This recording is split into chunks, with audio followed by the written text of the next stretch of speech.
All right, good morning, everyone. Notice is hereby given of a regular meeting of the City of San Angelo Development Corporation to be held on February 28th, 2024 at 8:30 a.m. at the East Mezzanine of City Hall, 72 West College Avenue, San Angelo, Texas, for the purpose of considering the following agenda items. Number one, we'll call the meeting to order. It is 8:36. And we were running a little late just because we were taking some board pictures this morning, so apologize for the late start. Number two, prayer. Dr. Jones, will you please lead us in prayer? Sure. Please join me in prayer. Heavenly Father, we thank you for today. You're a great God. Everything that we have comes from you. We thank you and praise you for all that you bless us with here in this fair city. Ask that you would guide our deliberations and actions this morning to give you honor and glory. We ask these things in Christ's name. Amen. Amen. Thank you. Number three, public comment. Issues or items that are not on the agenda may be raised by the public at this time. Citizens should speak from the podium, begin by stating their name, and limit remarks to less than 3 minutes. Board members may request that a discussed item be placed on a future agenda. The board takes public comment on all regular agenda items during the discussion of those items. Do we have any public comment? Seeing none, I'll just take a quick second to make a public comment and just to acknowledge Dr. Jones, Director Mantoof, and Director Spano, and congratulations or condolences for being reappointed for another 2-year term. Thank you for your service. We'll move on to item number 4, the consent agenda. Item A, consider approving the necessary corporation disbursement. B, consider approving the regular meeting minutes of January 24, 2024. C, consider approving the January 2024 financials. D, consider approving the updated City of San Angelo Development Corporation disbursement policy. And E, consider approving a lease agreement by and between the City of San Angelo Development Corporation and Branded Companies, LLC, and authorizing the board president or their designee to execute all necessary documents. Do we have a motion? So moved. Second. We have a first by Director Mantoof, second by Dr. Jones. Any discussion? All those in favor say aye. Aye. Aye. Any opposed? Okay, motion carries. Thank you. We'll move on to item 5, the regular agenda. A, discussion and board direction regarding funding splash pad for the community. Presentation by Michael Dane. Good morning, Michael Dane, Interim Economic Development Director. A few months back, we had a presentation about the splash pads initiative that's going on around the city. The board was very interested in hearing about that, and today is to revisit that topic and see if the board has direction for staff. And so, again, another concept discussion. This is not action today, but if the board feels one way or another, staff would be interested in hearing what that direction is. The possibilities being we want to sit on this for a little while or bring us back something for action at a soon council meeting. I think preliminarily this comes, I think Brandon's done a little research.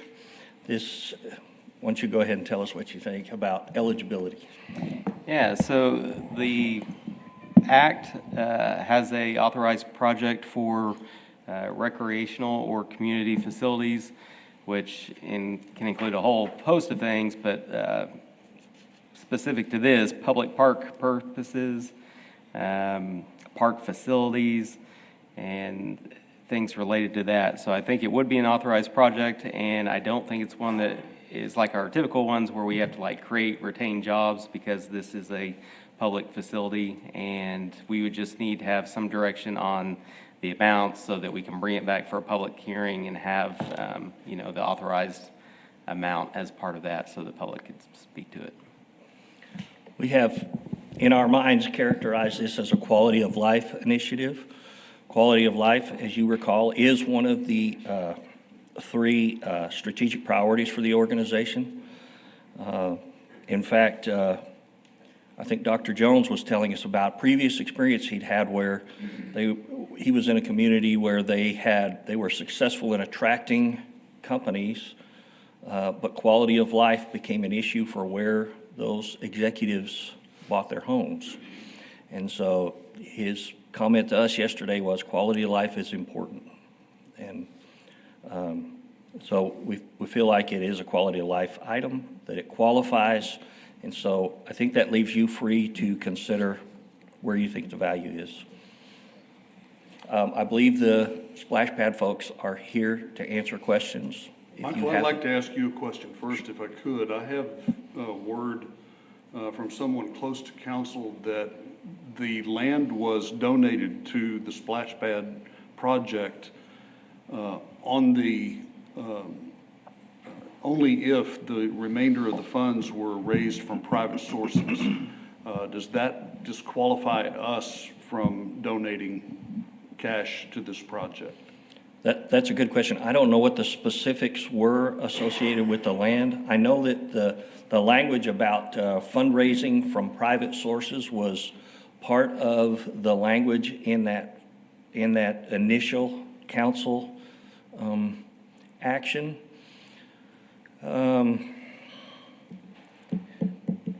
Recently, the splash pad folks gave an update to council on their fundraising efforts. And the topic of approaching COSA-DC came up. And I think council's response was that board should make its decision based on what its feeling is for the project, and then we will consider their action as we normally do. I don't know about specifically tying all of the funds to non-public funds as a condition of the use of the land. If that is true, then I would assume that council can reverse that if they choose. So I think that's something for us to look at. Yeah, I'd have to look And into if that. that's necessary, something for council to consider So if we take something. It does not prohibit us from making our own recommendation. I don't think it would prohibit us. It might, if that condition exists, it might require an additional step at the council level. Okay. In other words, COSA-DC has agreed to fund this. Council, does that change this previous action? That would be something for us to work out when this would move to the council level. Thank you. You've used up your quota for difficult questions for the day. Well, I'll hold my next question till next month. Cool. Well, I would say, can we get an update from Jeff and team on kind of where we are with the project since they last spoke to us a few months ago?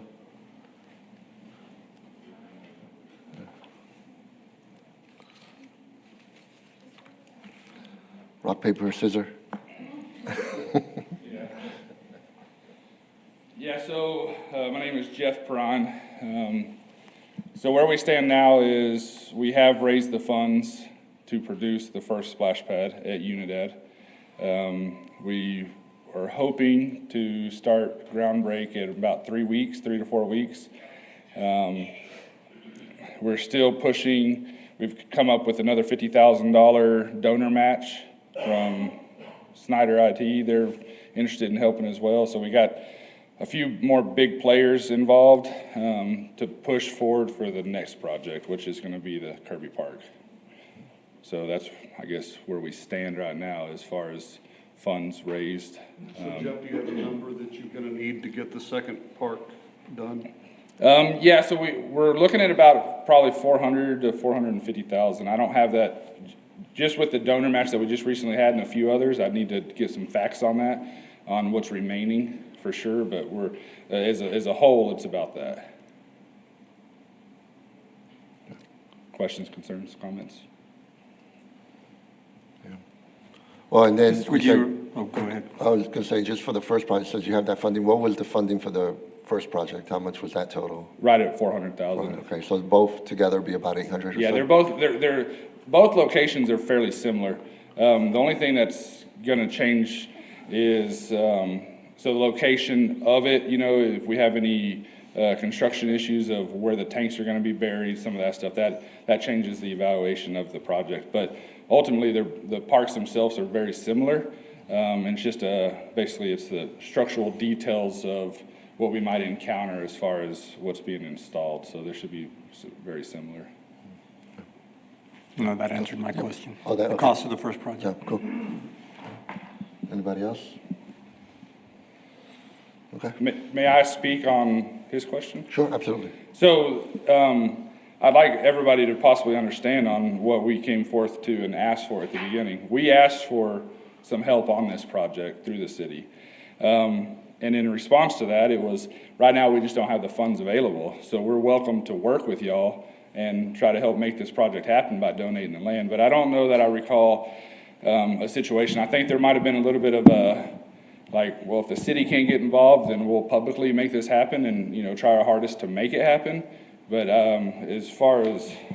Yeah, so do I need to Tina, stop? she found the resolution, sent it to me, and looking at it, I mean, it talks about supporting the private fundraising efforts, but there's no condition that applies to like this board and given public funding. I mean, it doesn't like condition the property in any way. No, we were other just... than supporting the private Yeah. fundraising effort. That's what I would believe as well. Like, we're just in understanding that they didn't have the funds to help us. So when you don't have the funds to help, then you don't ask for the help, you figure out how to do it yourself. And that's where we came in, and we're like, well, if you can't help us, we're gonna hit the ground running and try to find people that can. When this came about, that's why we came to y'all. Y'all are another, set of people and, members of the, residents and of the community that can help and help make a difference. So that's why we presented to y'all, trying to find those funds. We're new at this. This is we're not normally operating a nonprofit organization, but we stepped up to do it, and I think we've done very well coming up with $400,000 between myself and two others. So, You're doing a great job, and we're gonna sign you up for some other fundraising. well, and I'll do more projects. You help produce the funds, and we can make a lot more happen. I just, like I said, Jeff, I want to tell I'm you on the that, board to do whatever. one of the things I've always loved about San Angelo, Texas, is that when we see a need in our community, we just get it done. We don't wait for other people we don't wait for public funds to come in and build it for us. We just get it done. Right. San Angelo Museum of Fine Art, the Tom Green County Library, San Angelo Performing Arts Center, just a few of the projects I'm thinking of that we just went out and got the money and raised it and did it. And so I am firmly behind what you're doing. I look around at some of the other towns, much smaller than ours, that have built multiple splash pads in their communities, and I know that the city and county funds were the ones that built those. And so I'm firmly behind your project and would love to see how we can help you. Well, we appreciate it. Like I said, I'm operating this as similar as I'd operate my business. Someone comes in and I try not to say no, I just get it done. So that's kind of how we're operating. So thank you all for your time. Anything else? Yeah, I do have one question. Yes, Remind sir. us, just by the way, it's been a few months or a couple of months since we spoke or you spoke to the board, what the city's role is after the project is completed. I Yes, believe sir. there's a maintenance aspect of it. Yes, sir. So, the land has been donated through the city. We are going to erect and build the splash pad and have an up and operational facility. Once the facility is built, then the city of San Angelo has brought on an employee that will maintain the city pool, and then also that role would be to maintain the splash pads. So the maintenance of the splash pads would include checking for TCEQ standards, every 4 hours, coming by, filtration, replacements, some maintenance of cleaning and back flushing and some of that. But the city's taking the role of, once we build this, we're donating it back, and they've taken the responsibility for upkeep. And that has already been approved through the city. Yeah, that's acknowledged in the resolution. They even have an estimated amount at $87,000 for that maintenance and. Yeah, and I do believe that 87 is conjoined a little bit maybe with the pool as well, but I'm not positive about that. But Does yes, that sir. also include water use? Excuse me. Does that also include the cost of water use? I don't know that for sure. The water use there is going to be usage, there's no doubt about that, but it should be very minimal due to the fact the system that we are doing is a recirculating system. So the water use should be very minute, but I don't know that, sir. I apologize. Yeah, it doesn't I don't know address if it that in this. Yeah, the city is taking the responsibility to operate that, but I don't know if that budget includes the cost of the water. But their promise does include the cost of the water? Yes. Yeah, okay. So just to be clear, you're building these on city park land, right? Yes, sir. So in essence, once you're done, they will become part of that city park. Yes, sir. And therefore, the city will take responsibility for maintaining that. as they do the rest of that park in perpetuity, right? Yeah. Hopefully they make me proud too, because I'd like it cut nice. Putting a lot of effort into this, I would love for not just the maintenance of it, but just the, of the structures and some of that as they, they have a long life expectancy, but still, anything vandalized, I'm hoping. And if not, I'll do my part to get it back up, I just want them to continue to be operated nicely and fairly and for the community to be able to use. Okay. All right. Any other discussion or questions from the board? No? All right. So Michael, so at this point, are you looking for a motion from the board or just a plan of action? Thanks. If the board has a motion they want to make, now would be a good time. If you've got more questions, we'd be glad to try to field those. Just the way we worded on the agenda, I don't think we can actually take action, but definitely a consensus of the board direction, and then we'll bring it back for a public hearing to authorize the project. Thank you. Good point. I knew that 2 minutes ago. What he said. Yes. So is that a motion? I'm just kidding. So, feel positive about the project? You want to do something? Yes. I think what we want to know is what kind of dollars are you talking about?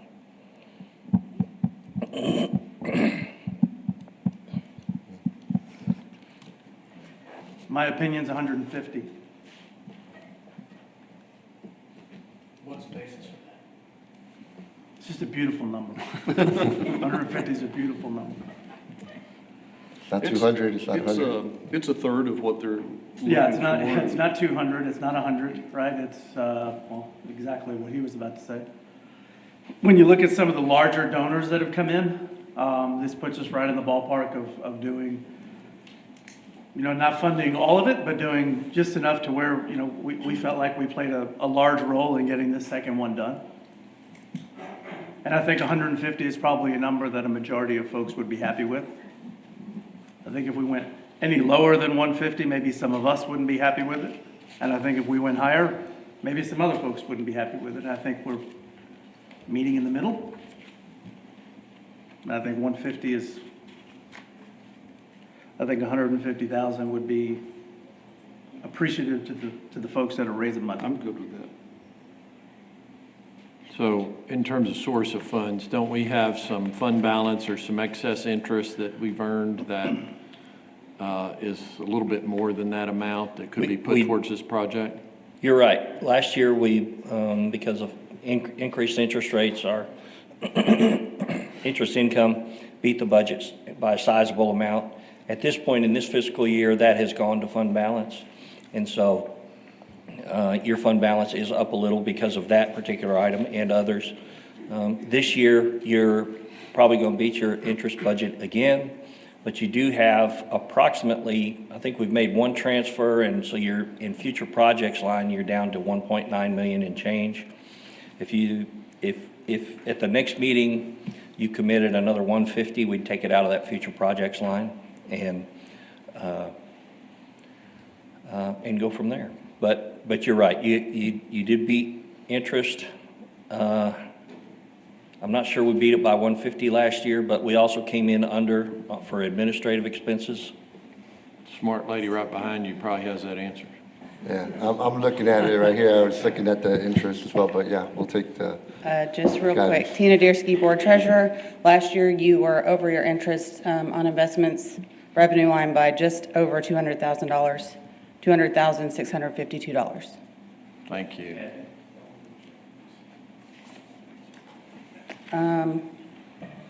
Salaries and benefits was also under by $240,000. So your memory's correct. We did beat those amounts, beat the budget on both those items by a sizable amount, and that did go to fund balance. Okay. So So do you need have Do we you need a made a formal motion? motion? Well, I don't think we're making no one. no formal motion, Just but to if give you everybody's direction. Yeah, just direction. If you guys are good with 150, we'll kind of ferret out the details and bring back something for action next time. Get the clock ticking. I think we've got some publication. And Michael, I think that if you guys were to bring back a bigger number that makes better sense after looking at it, I wouldn't have a problem with that. Okay. I like But the I think- 150 number. Yeah, that's where I'm at. I'm kind of right there. That's halfway towards the second project with the 50 they already have. Not a bad number. All right, I think we've got what we need. All right, awesome. Thank you. Thank Thank you. you, Michael. And of course, a big thanks to Yeah, thank you, Jeff Jeff and his team. crew for the fundraising they've done. Absolutely. Appreciate it. All right. We'll move on to item B, update regarding Skyline Hangar renovation project. Presentation by Bob Schneeman.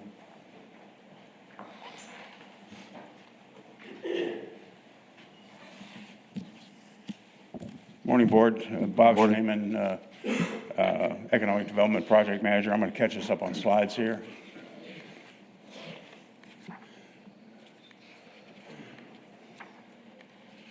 There we go. This is an update on the Skyline Hangar project. The Board may recall that this is a public-private partnership to renovate an existing hangar at the airport and also to add a fixed base operator, sort of lounge and office area. Got some pictures to show you the progress. The board committed $3 million, not to exceed $3 million for the project, and it's well underway. I'm real happy with the progress the contractor's making. To date, they have done asbestos removal of the main hangar and the parachute building. They've done the east wing demolition. They've demolished the parachute building, interior demolition of the west wing of the building. They've reskinned the outside of the hangar. It's looking really good. Put new metal over the previous metal siding. They had poured a slab for the new FBO addition, and we're doing rental car parking lot demo and tree removal. And since I prepared this slide, they've actually started standing steel out there for the addition. So they're moving right along. There's a picture showing, the upper left shows the parachute building gone. It used to be right behind that great big tree. Matter of fact, you can see where the excavator is still standing there on the rubble from the slab. And the other picture is just some clearing that was done in the parking lot, making way for the rental car parking. This again is more of the exterior demolition. Here's some pictures of the new skin on the hangar. You've got the south end of the hangar there shown with the doors open, the front view, and then the east side of the hangar where you still see this plastic moisture barrier there. That's where the new addition's going.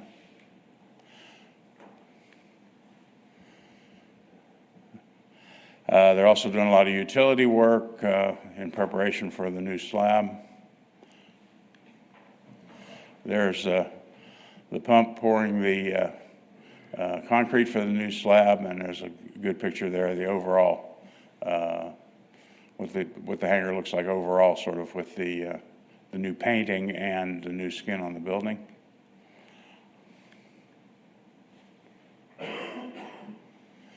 Also, just going to throw this one in here. That's the construction trailer and support facilities for the new ASU pilot training facility, which is going to be right next door to the hangar. They've moved that in. They've got their fence up, and they're getting ready to break ground. I'd entertain any questions y'all might have.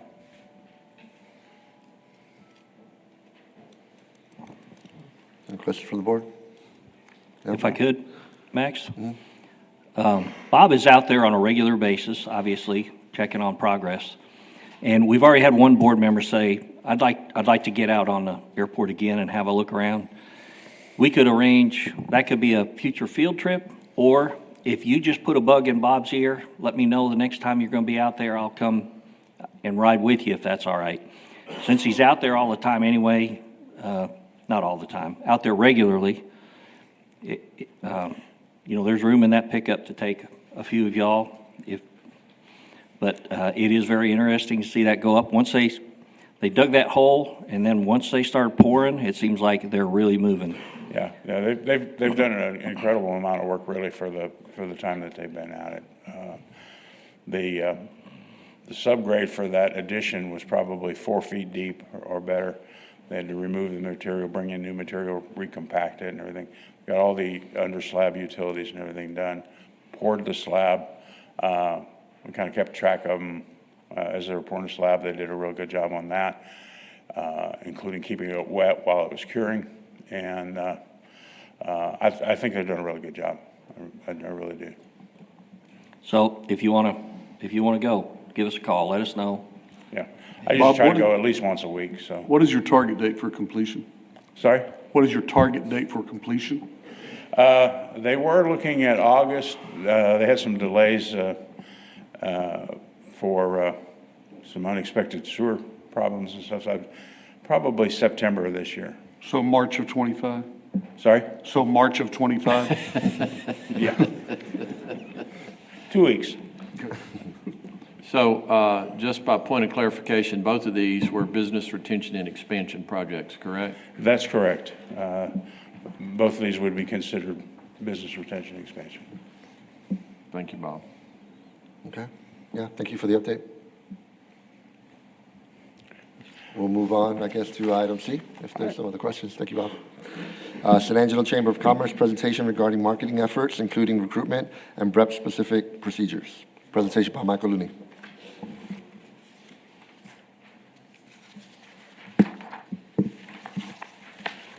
Good morning, Board. Michael Looney, I'm the VP of Economic Development for the San Angelo Chamber of Commerce. Glad to be here with Walt Koenig, President and CEO of the Chamber, along with Mike Berry, who's my partner over at the Chamber of Commerce. And good to be with you all this morning. As you all know, the City of San Angelo Development Corporation is the primary major partner with the Chamber of Commerce Economic Development Department, working on a variety of economic development projects, mainly focused on the recruitment of new industry and the support of existing incumbent industry, which we call BRE. What we're going to do is talk a little bit about how we do what we do. And I think there are some really good questions about that get asked from time to time. And it's kind of easy for us as a chamber and as a co-CDC and as a co-CDC board to know very well what we're doing. We're very good at it. We're, as we say, sometimes we're in the engine room below the waterline doing what we do. But I think it's important for the public and for our supporters and for industry that might be tuning in today to understand a little bit about how we do collectively, co-CDC and the Chamber, that which we do. So marketing and advertising. So you have marketing, you have advertising, recruiting, expansion, and these efforts are distinct, but they're interrelated aspects of promoting business assets in an economic development venture. So let's look at marketing. Marketing is a broader strategic process that involves identifying, anticipating, and satisfying customer needs. So the companies that we're focused on, we want to know what do they want, not what we want for them, but what do they want? What are their desires? This focuses on understanding the target market, developing a brand identity, which we do, conducting market research, which is intense, and creating a comprehensive strategy to position the business effectively within the community. And for our purposes, the goal here is to showcase the overall appeal and advantages of our region and business environment by highlighting infrastructure, workforce, quality of life, and other factors that, including splash pads, that make our location attractive for business and residents. Advertising. Advertising is a specific subset of marketing that involves creating and distributing promotional messages through various channels such as print, digital, broadcast, and social media. We have some examples of that we'll show you here in a little bit. It's a tactical tool within the broader marketing strategy. It's about creating awareness and generating interest through communication to a targeted audience to influence perceptions and behaviors. This is where we promote specific initiatives, incentives, and our success stories to attract businesses and investors and talent. Recruitment. Seek and attract talent and business. With recruitment, we are actively seeking and attracting individuals, talent, businesses to become part of our workforce and part of our community by identifying and engaging and persuading potential candidates. So we focus on those prospects that will contribute to the economic growth of our region, but not at the expense of incumbent businesses, which we're all very sensitive about. And this is through personalized engagement. So our focus is not to recruit at all costs to the detriment of our incumbent industries, our incumbent enterprises. And that's a balance, and we have to be very careful with that balance. So expansion. This is expansion of existing incumbent enterprises. This involves strategies to retain existing businesses within our region and support their growth and their further development. We focus here to concentrate our efforts on identifying and recognizing, again, their needs, with the primary goal of not just encouraging expansion and growth, but also preventing them from relocating to other regions. So we want to prevent that leakage. Any questions on this slide? No? Kind of pretty self-explanatory, but good to review. Maximizing impact. Economic development remains, as you all know, a relationship-based industry. Marketing. From a marketing perspective, first, we develop our annual plan of action, which we all review. Staff and at the Chamber and at COCDC work on it together, so we build it together. And this is where we develop our strategic options from an external-internal analysis. And this is through brainstorming and developing ideas to generate strategies and then tactics.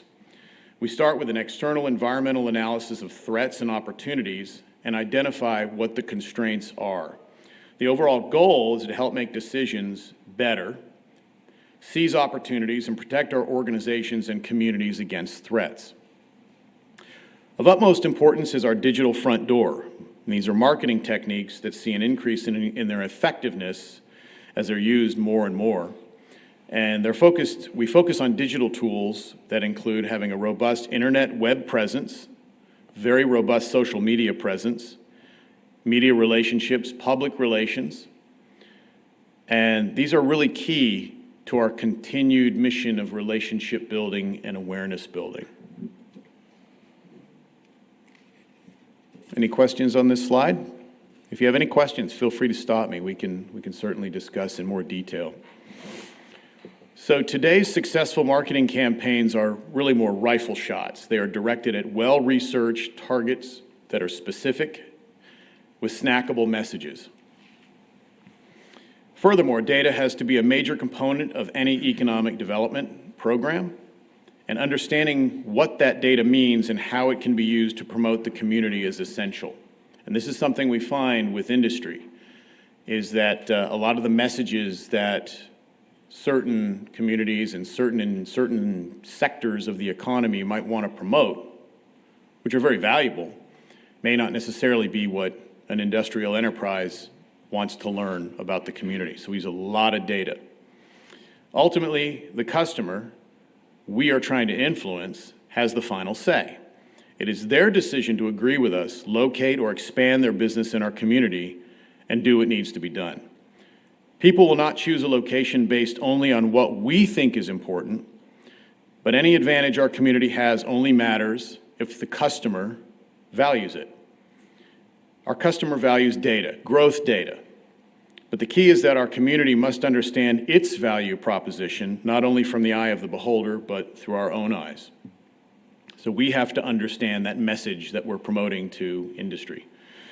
And overall, the key in marketing is an honest assessment that narrows the focus to industrial sectors that fit our community's profile, not a broad industry list based on desires or on fads. So we want to present facts.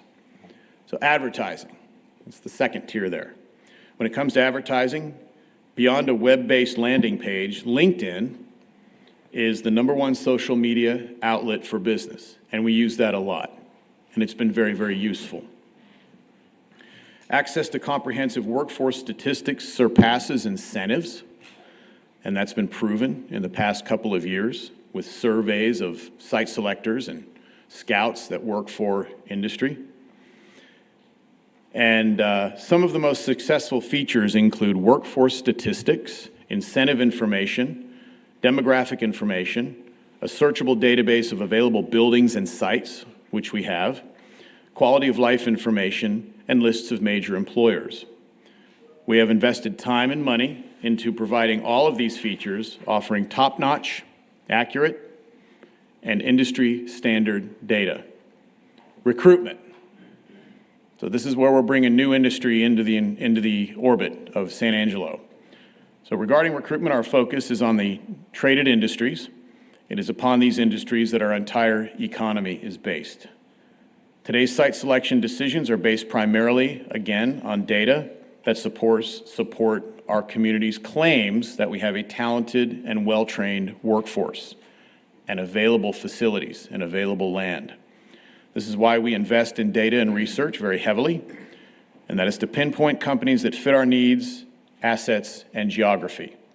Expansion. This is the incumbent industry that we have in San Angelo. The leading sources of information that influence perceptions of an area's business climate include regular dialogue with industry peers, including site visits and business-to-business networking.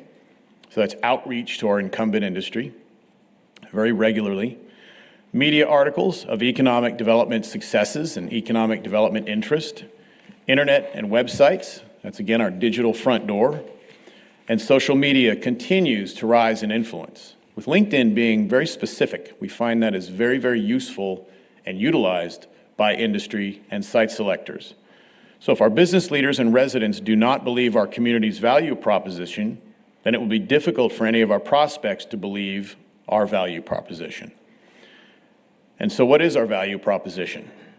It is to deliver access to product, workforce, and an efficient time to market, the speed of business. So I'm going to go through some specific examples of our retention and expansion efforts in the next slide. What we did is we put together a collage, some visuals, to show some examples of site visits that we've conducted in the past year. I'm not going to go through every one in any detail, but if you have any questions about them, you certainly can ask me to pause and we can give you a little bit more insight. Principal Sloan, an incumbent industry. Principal Sloan used to be Principal LED. Before that, it was Agilite.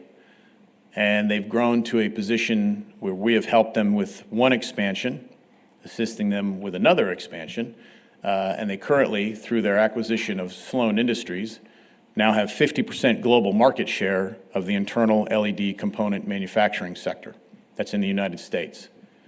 A component of that was relocated from China to the United States. A phenomenon we know is reshoring, which is very good for our economy and very good for our country. Rosenberger, this is a company based in Friedolfen, Germany. They relocated a factory from eastern Pennsylvania to San Angelo last year. It is about 80% operational. It's up on Tractor Trail Drive. That's up near Howard College. They're a manufacturer of electronic components, mainly connectors at this facility that are used in telecommunications, aviation, and defense. SMC Global, this is the company, we like to call it the company that keeps on giving. About every 2 years, they go through another expansion. This started off in 2017 as a request for a temporary 5,000 square foot warehouse facility for ISO totes. And through our relationship building and explaining what our community can do for their company, they have now completed their 4th expansion in San Angelo. And we have a video here that we'll show in a couple of minutes that highlights the grand opening of their newest facility on Dan Hanks Lane. This is a hydrolyzation facility, mostly oil field chemicals, although this company makes, similar to other companies that are like Dow Chemicals, they make a multitude of different types of industrial chemicals. Talca, Texas, a company that's been in San Angelo since the 1950s. They're one of the largest manufacturers and packers of pickled okra products. Their vegetables come from Mexico, from southern Mexico.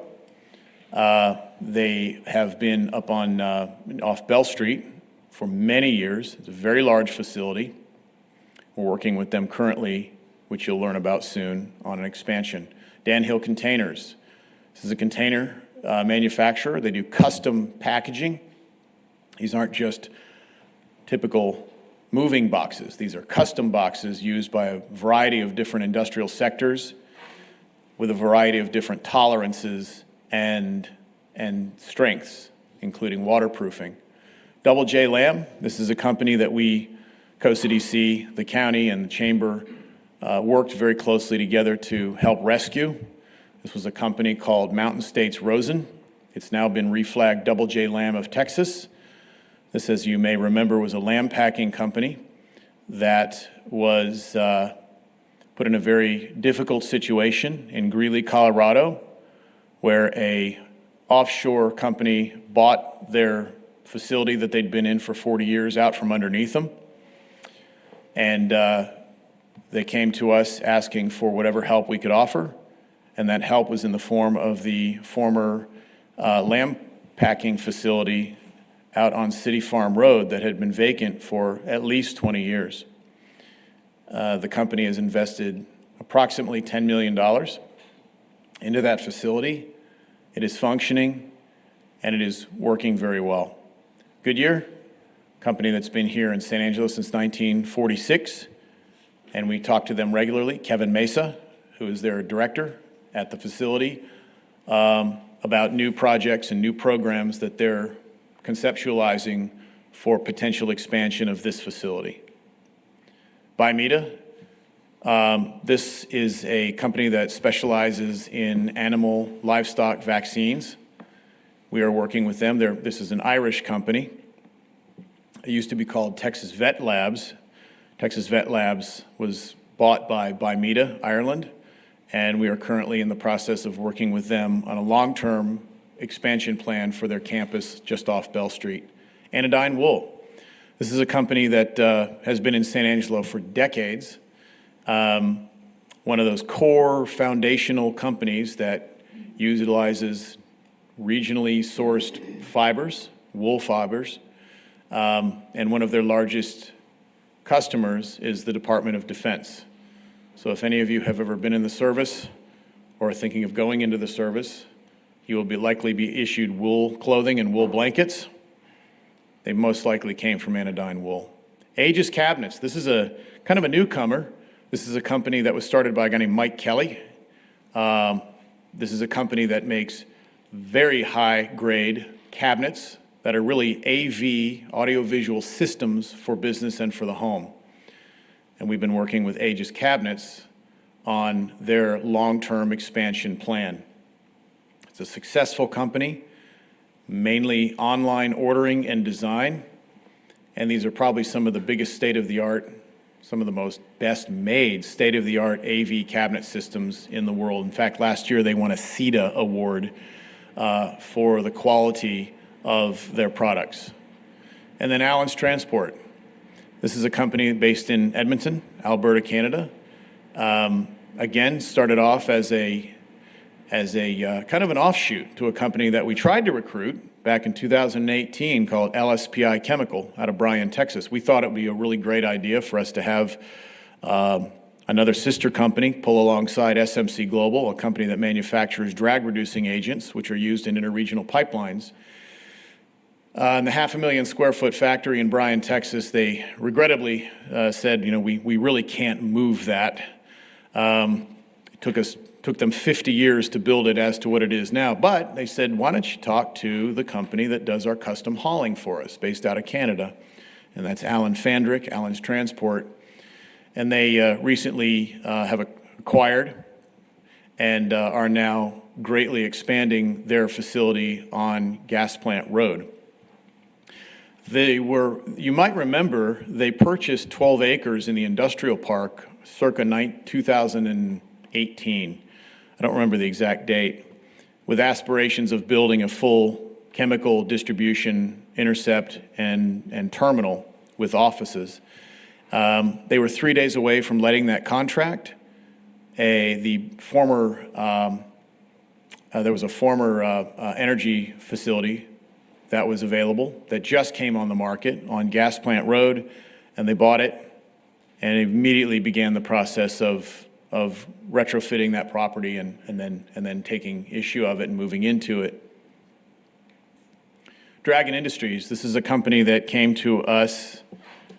We worked very closely with the real estate agent who was given the task of trying to find a buyer for the former National Oil Well Varco facility up on Sideview Road, that's US 87. So as you're coming from the north into San Angelo, it's a very large facility on the east, on your left-hand side. Dragon Industries is based out of Beaumont, Texas. They have 38 locations throughout the United States and Canada, and they are steel component fabricators.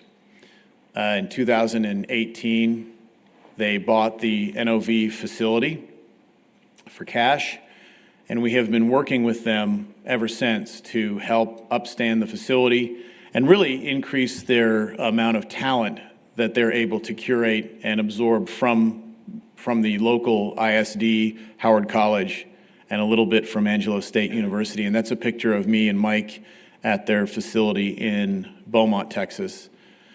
Tricor Steel, this is a company that is a local company. They make a variety of steel products, but they've really found a big niche in the manufacture of attenuation barriers that are bought by the Department of Transportation throughout the United States. And then you look at SME Prime. This is a program that Mike Berry kicked off before he even came to work for the Chamber, when he still worked at Ethicon. He became the Chamber's board member and liaison to the Society of Manufacturing Engineers Educational Foundation Program. And this is the program that really serves as the platform for the bridge between industry and academia and training for young students to vector into the steel fabrication and the technology sector. It's been a very successful program. SAISD, as you may remember, is only the second high school in Texas to have a dedicated SME Prime program. Apex Energy, Apex Angelo Solar, this is a project that, as some of you may know, some may not, the Chamber of Commerce also is contracted by Tom Green County to act as the economic development branch of the county. They don't have an internal economic development office, so we do that for them. So we do a lot of work in the county. A lot of that work is centered around the energy sector, specifically the solar power sector. The Apex Angelo Solar is a 200 megawatt AC power plant that is almost complete out on 2288. And that project, although it doesn't derive a whole lot of benefit directly to the city's coffers, it actually has had an effect in that our reputation within the renewables community has translated into projects that are now looking within city limits related to the renewables sector. And those are battery energy storage systems. They're very expensive systems. They derive a very strong tax yield to the municipality.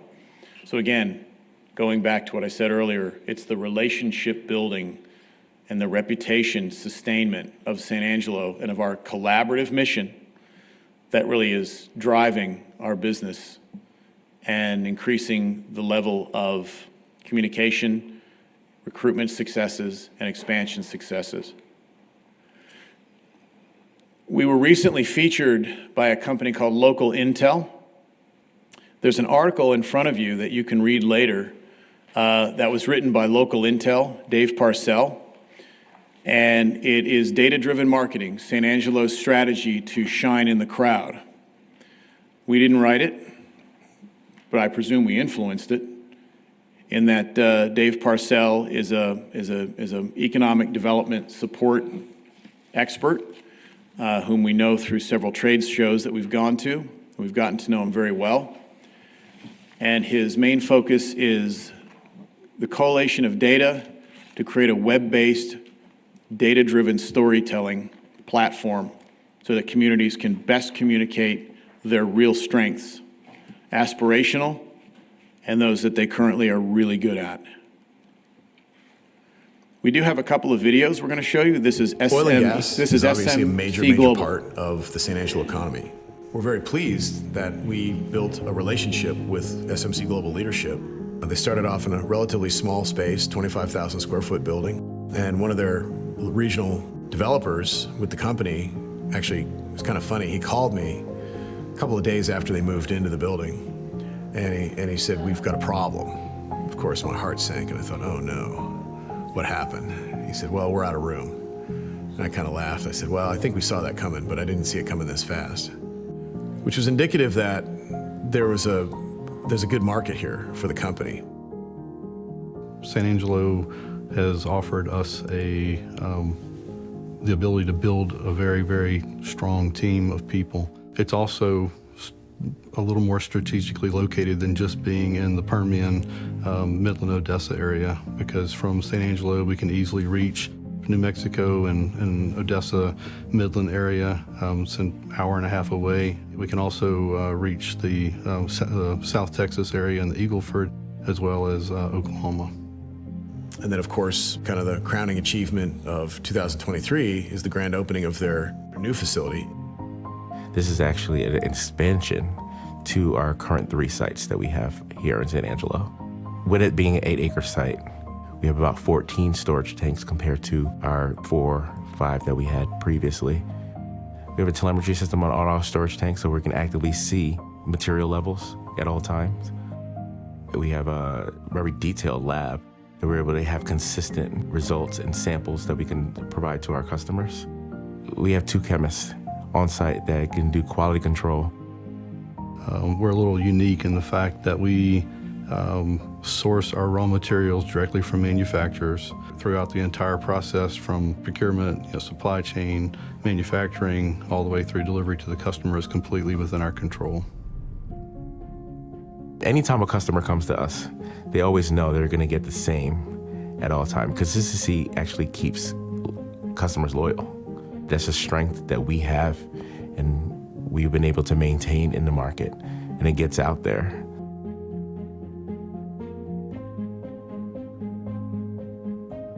Well, when we started SMC in 1996, we worked out of our apartments and homes. We did everything ourselves. We started with basically no capital at all. It was about just supplying products and trying to provide our customer with a competitive advantage. We have worked very hard on establishing a very solid supply chain by hiring the best-in-class people. So I think what sets us aside from other companies is an ultra focus in keeping our word. As the world gets less and less personal and these companies get larger and larger, there's a need for a more personal touch where people can talk to individuals, build relationships, and we kind of call this a different kind of chemistry.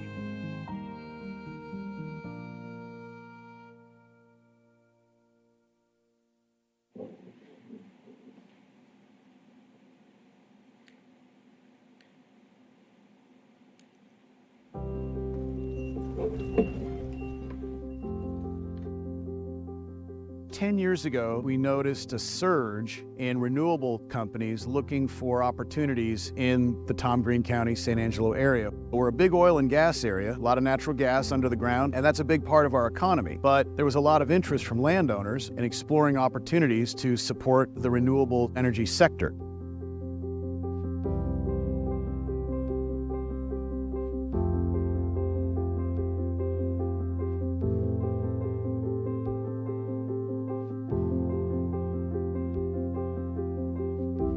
As a native from the state of Texas, Texas is a really good place to build renewable projects.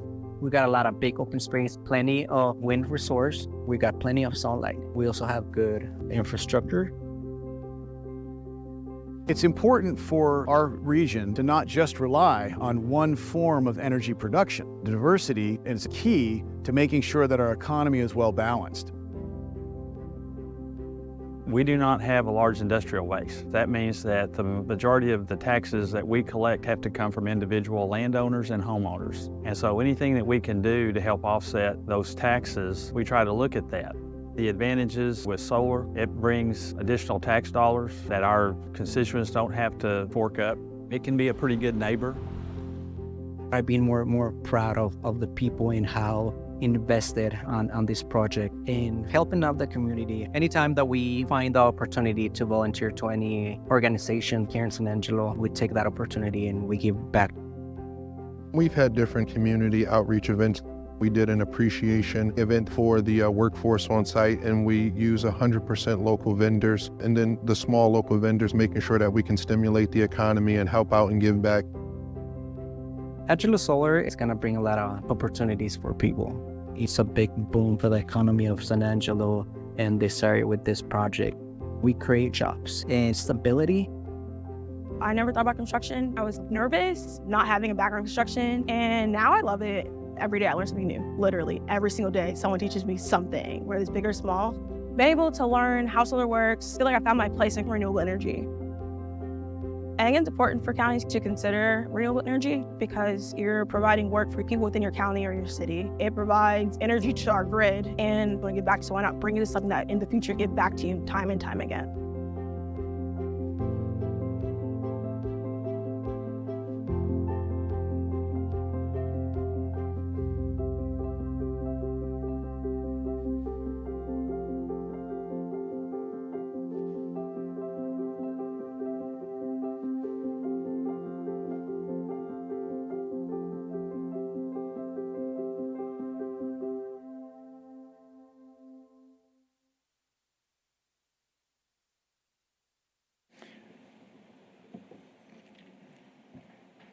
As part of our relationship building and media outreach, we wanted to show you two videos, one by CNN, where we were featured on CNN last year by Gabe Cohen.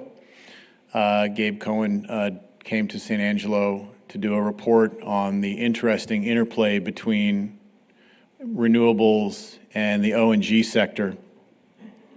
And then the final video will show a couple of portions of, we're not going to show the whole thing, is a television program in Germany called Deutsche Welle.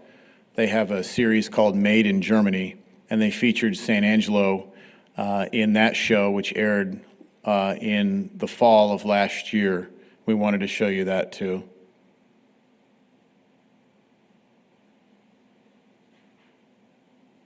The vast plains of West Texas aren't just oil and gas country anymore. There it is. On Allen Gully's cotton farm outside San Angelo, the boom is above ground, a sprawling solar farm. This lifelong Republican and his neighbors are leasing roughly 700 acres to an energy company, making hundreds of thousands of dollars each year to allow these panels on their land. It's rocking chair money. It's money that will come every year. San Angelo is one of many rural Republican communities betting big on renewable energy. It's not just all about drilling and exploration. Michael Looney heads economic development for the San Angelo Chamber of Commerce, recruiting energy companies to build at least 9 solar and wind farms near their small city of 100,000 people. They're providing a really strong revenue source. Did you get pushback? We really didn't. They have some political pushback in certain communities that find them to be perhaps not a really good fit, but in Tom Green County, we found that there was a perfect fit. Clean energy remains a divisive political issue in states like Texas. Oil and gas is king in Texas. But right now, 18 of the top 20 U.S. districts for wind and solar generation are represented by Republicans. These rural regions have the space and the elements needed for these projects. The bill, as amended, is passed.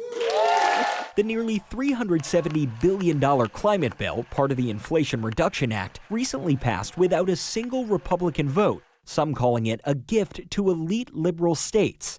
But a White House analysis projects 2/3 of the investment from the bill, including hundreds of thousands of jobs, will go to red states, with projects planned in Texas, Oklahoma, Georgia, Tennessee, South Carolina, and Ohio, just to name a few. It's going to do nothing but help to stimulate more of these types of projects. Roughly 1/4 of Texas electricity comes from renewables, and the number's rising. In Water Valley, a rural town outside San Angelo, a group of ranchers are housing this massive wind farm, making more than $10,000 per year for each turbine they allow on their land. It was a business decision. Yeah, business decision, yes. Tim Teagarden is one of them. I feel like it's really benefited our community. Down the road, the school district is using tax money from the project to build a new technical education lab, athletic facility, and a large cafeteria to replace this current one. How much will all this construction cost? Right now, we're looking at about $17 million. And how much of that is coming from the renewable projects? About 80 to 85%. Superintendent Fabian Gomez says more than half of his students come from low-income families. It gives them an opportunity that otherwise they wouldn't have, and we couldn't provide it. What's often framed as a red versus blue issue may become much blurrier as more rural regions tap into clean energy incentives. There are people who support renewable energy because it's clean, and there are people who support renewable energy because it's a way to make money, and they're not mutually exclusive. And some Republicans, like Alan Gulley, are all in. Long after I'm gone, it's going to take care of all of my children and possibly grandchildren. He bought a plug-in hybrid and is on the list for an electric pickup. Clean, it's the future. There's no question it's the future. Do you see renewables as a red or blue issue? I guess I do, but I don't think it should be. Gabe Cohen, CNN, San Angelo, Texas.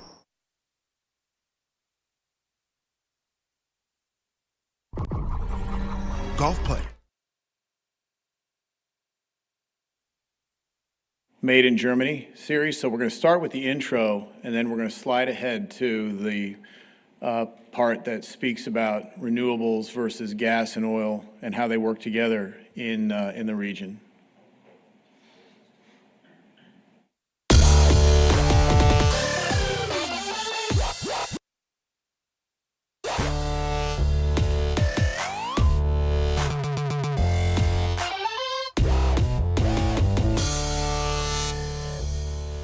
Can organic oils fuel a greener future? It's a question that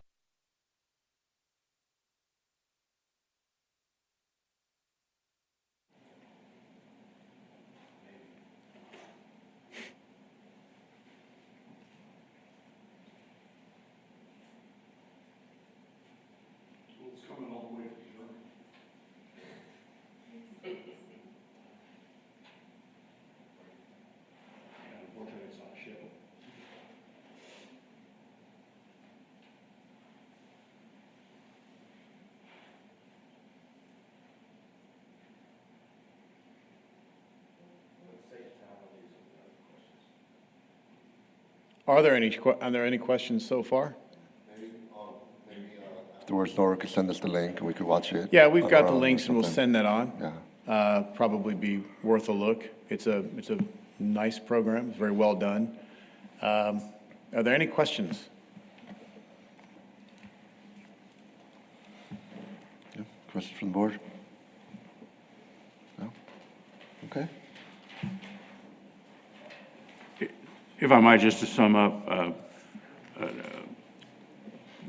the folks these guys are not just looking at recruitment projects, but they're also looking at how we can help existing companies through our business retention expansion program, which City Council is very much interested in. So we'd like to keep focused on that as well, and just want the board and the community to know that we are looking at those existing projects as well, or existing companies as well. As a matter of fact, when we go into executive session, we'll be talking about 2 business retention expansion projects in executive session as well, although I can't go into that now. Yeah. And on that note, just keep looking at from that angle. What is there a formal process for any, small businesses that may be interested to see if they qualify for a program? What's the channels like? I know that, people have reached out to me. I've put them in contact with you, Michael, just if, they have any questions and so forth. But is there a formal process for anyone who's, watching, this or is interested and maybe wants to know what first kind of steps to take?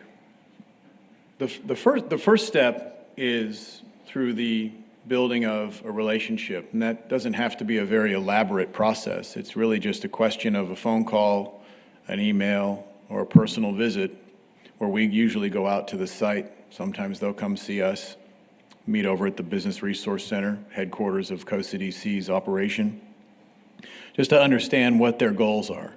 What are their immediate needs? What are their long-term goals? What's their 10-year plan? What's their marketplace look like? And how can COSA-DC, the Chamber of Commerce, and all of our other partners, whether it's Howard College, SAISD CTE program for workforce, the county, how they can all work together to try to create a customized package that will support these operations and sustain them into the future based on their growth projections of where they're going to be positioned within their respective markets. So really it starts off with just a simple relationship building exercise.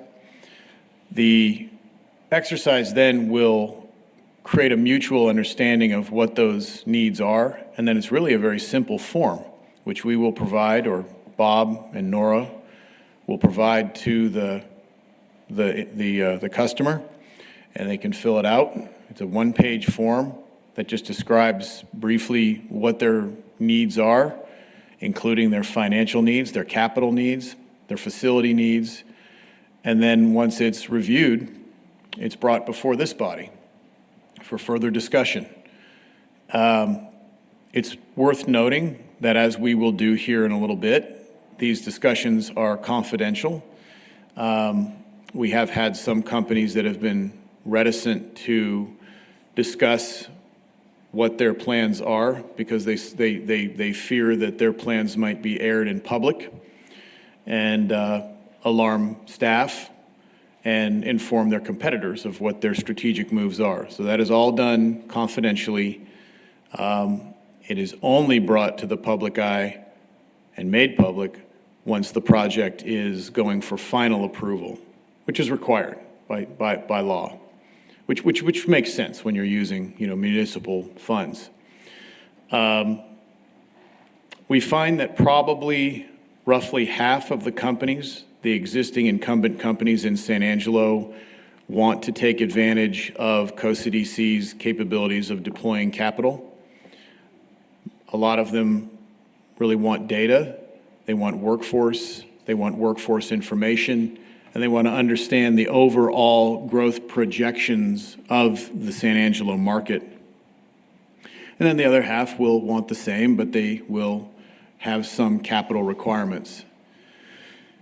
So that's a little bit about how that process works. Max, if I could, if they'll just give us a call, we'll help them through the process. What's your phone number, Mike?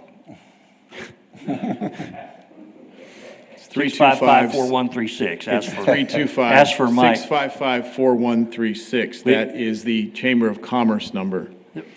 As Mike pointed out, the process can be involved, but these guys make it easy for the applicants.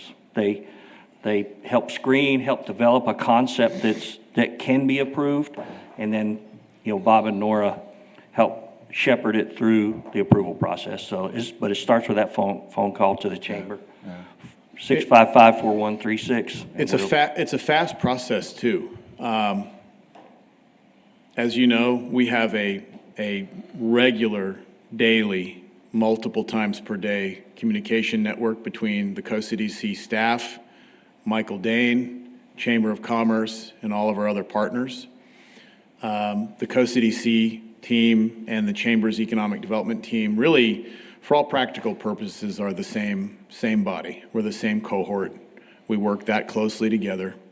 And so information is shared very rapidly, and so there's not a lot of delays. A lot of people think if you're involving a municipality, it's going to be extremely formal and very slow and very cumbersome. It is not. It is a fast process, and decisions are made quickly. Okay.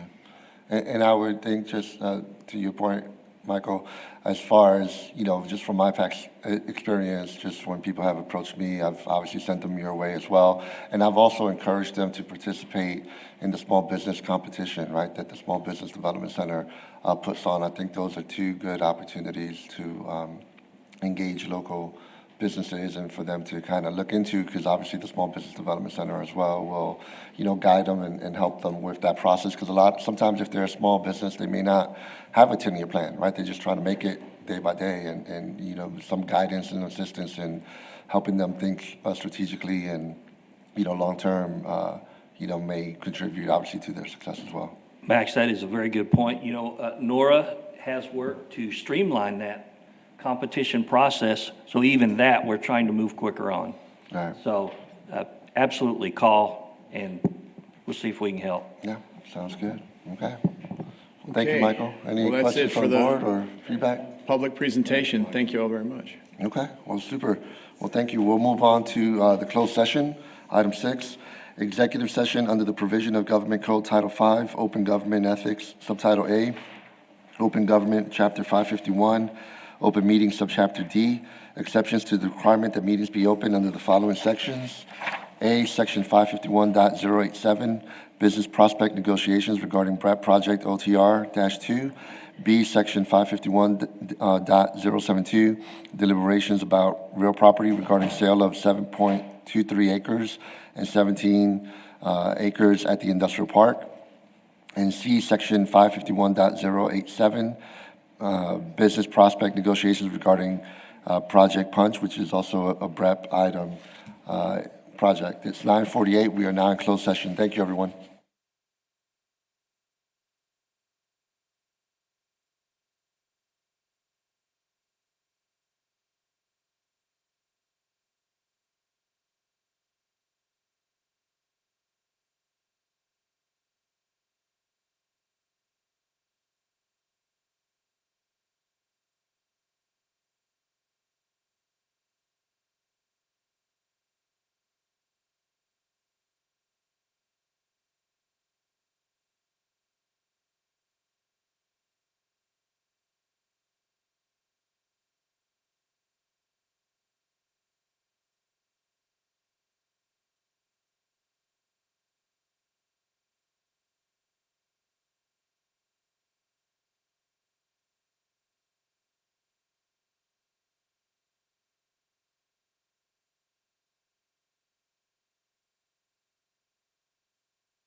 All right, we are back from closed session. It is 10:47.